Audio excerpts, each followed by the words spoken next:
Dinas Pendidikan Kota Makassar menyatakan hingga saat ini seluruh sekolah di Kota Makassar masih kekurangan guru.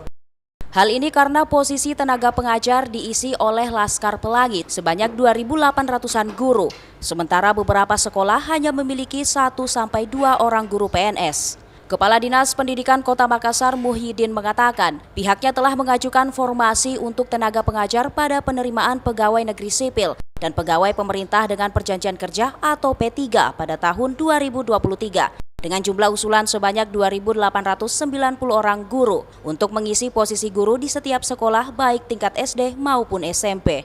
Kan yang menutupi itu contoh, itu kan kemarin kita kan 2000-an itu guru Laskar Pelangi, itu yang menutupi.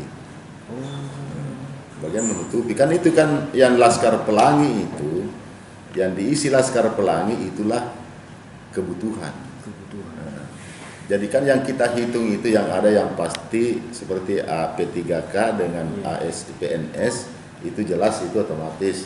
Tapi yang kekurangan itu kan kalau ini APBD ini kan Laskar Pelangi tidak jelas. Itu kan outsourcing, kan tidak boleh lagi ini.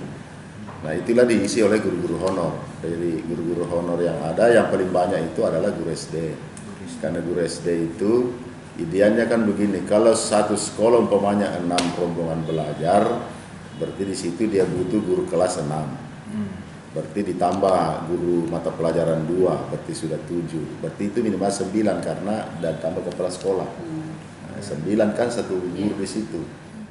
Muhyiddin juga menambahkan permintaan guru di Kota Makassar masih sangat perlu dilakukan. Pasalnya hampir semua sekolah di Kota Makassar hanya memiliki 1 guru ASN. Sementara itu tenaga pengajar hanya diisi oleh Laskar Pelangi dan tenaga honorer. Ira, Fajar TV dan Fajar Radio melaporkan.